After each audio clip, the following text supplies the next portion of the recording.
Trump aimed at China, but torched his closest ally instead. On April 2nd, Canada was hit with a 25% tariff, $44 billion in trade frozen overnight. Saskatchewan farms collapsed, seafood exports vanished, and in a move no one predicted, Prime Minister Mark Carney picked up the phone and called China not to surrender but to flip the power. Because in trying to corner Beijing, Trump may have just handed it Canada on a silver platter. And now, a global realignment is already underway. On April 2nd, 2025, Donald Trump detonated a 25% tariff sweep that didn't just target geopolitical foes like China. It hit Canada with full force, slamming $44 billion worth of U.S. exports into retaliatory territory. Within 48 hours, Prime Minister Mark Carney, fresh off a surprise election victory, reached out directly to China's premier to open emergency trade channels, breaking decades of North American economic alignment.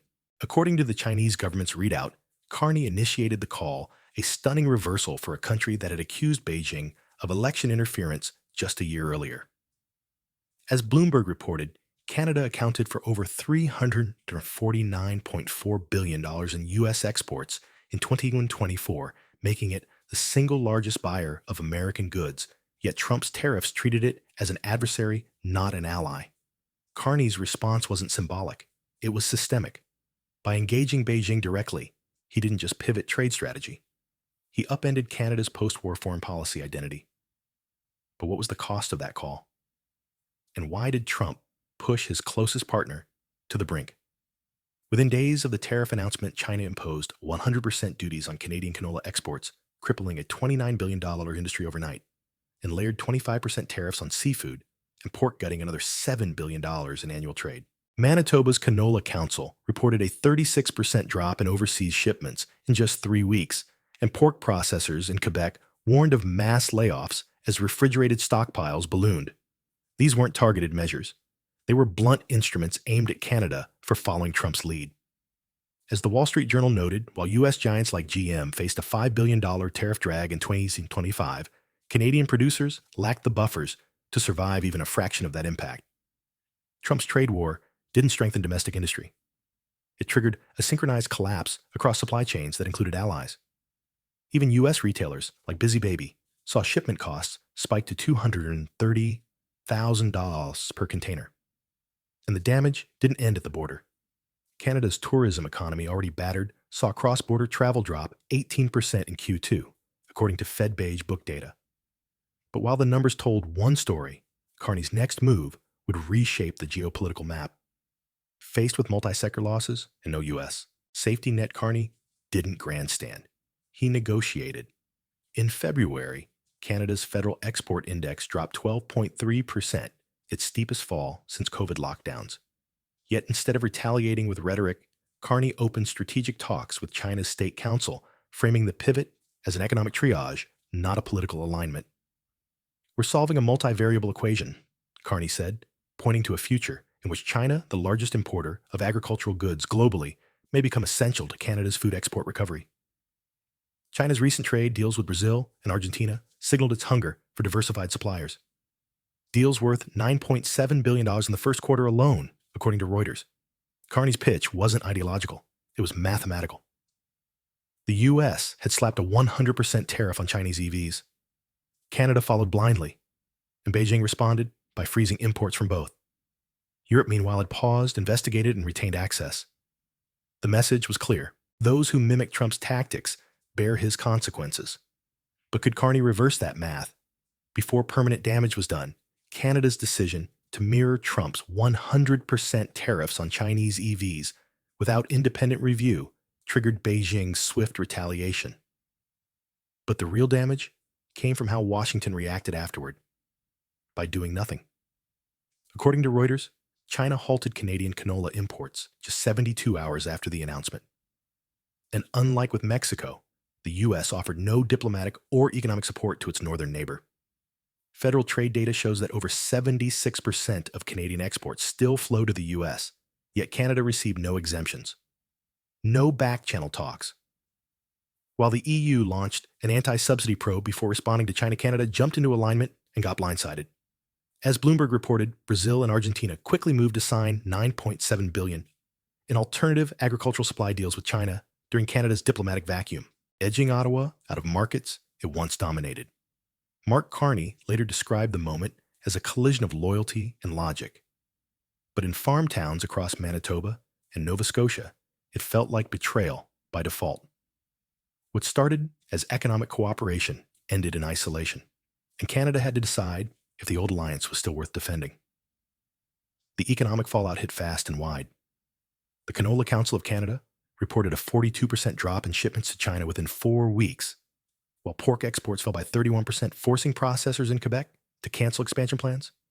Meanwhile, the seafood industry in British Columbia watched $380 million in export orders vanish with cold storage now running at full capacity. But as panic spread among exporters, Carney took a quieter path, activating direct ministerial talks with Beijing, rather than escalating through public pressure.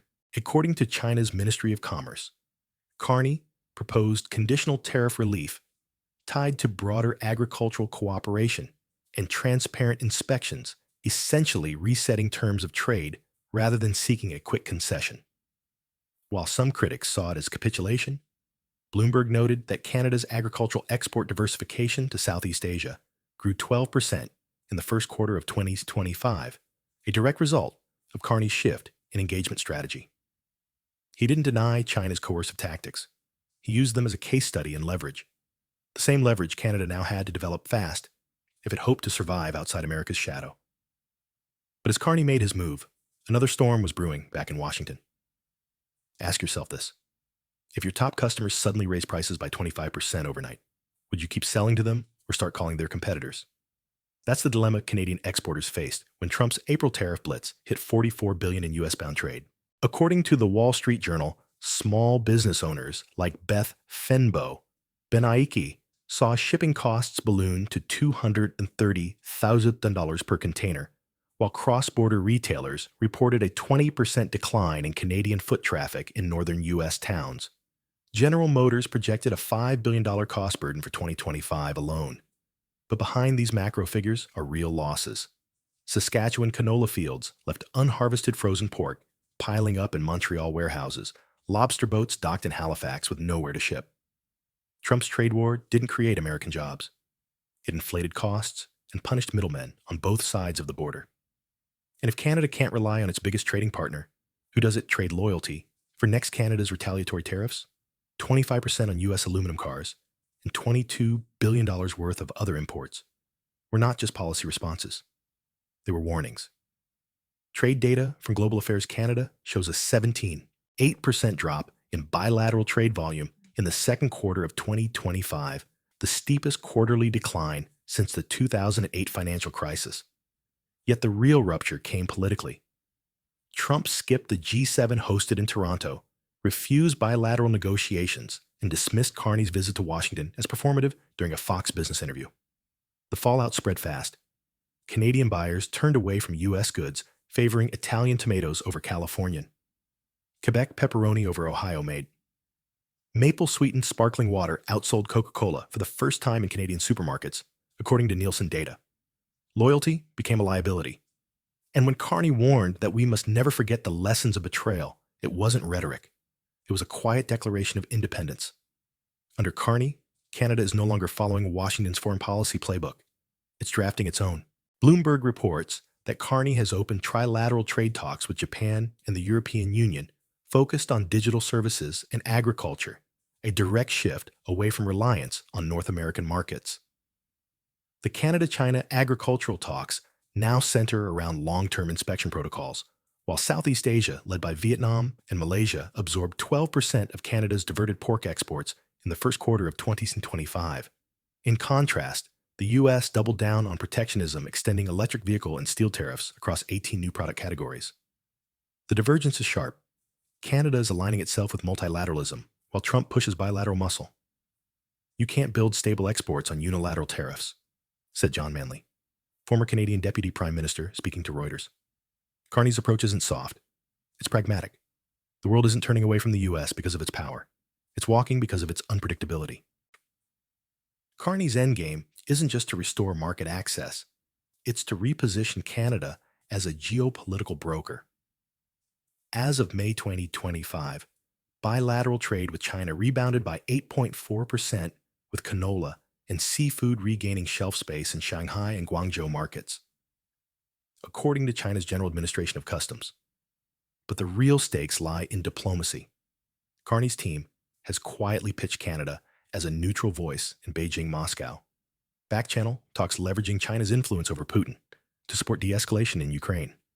Washington, meanwhile, appears boxed in, caught between punishing allies and confronting adversaries without a clear exit strategy. Trump's strategy is fire first, negotiate later, said global economist Mohamed El-Arian on Bloomberg TV. Carney is reversing that order. But the clock is ticking.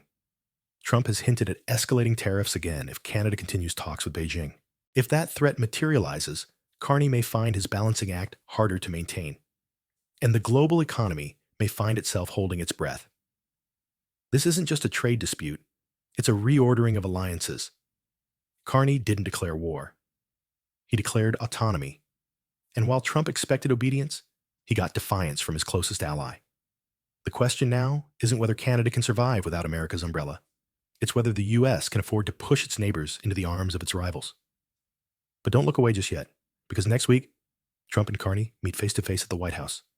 No teleprompters, no back channels, just the man who shattered the alliance and the man who rewrote it. And if you think the tariffs were the climax, think again. What happens behind closed doors could redraw the map again. We're glad you're enjoying this video. Please like and subscribe. Check out another video that is now on your screen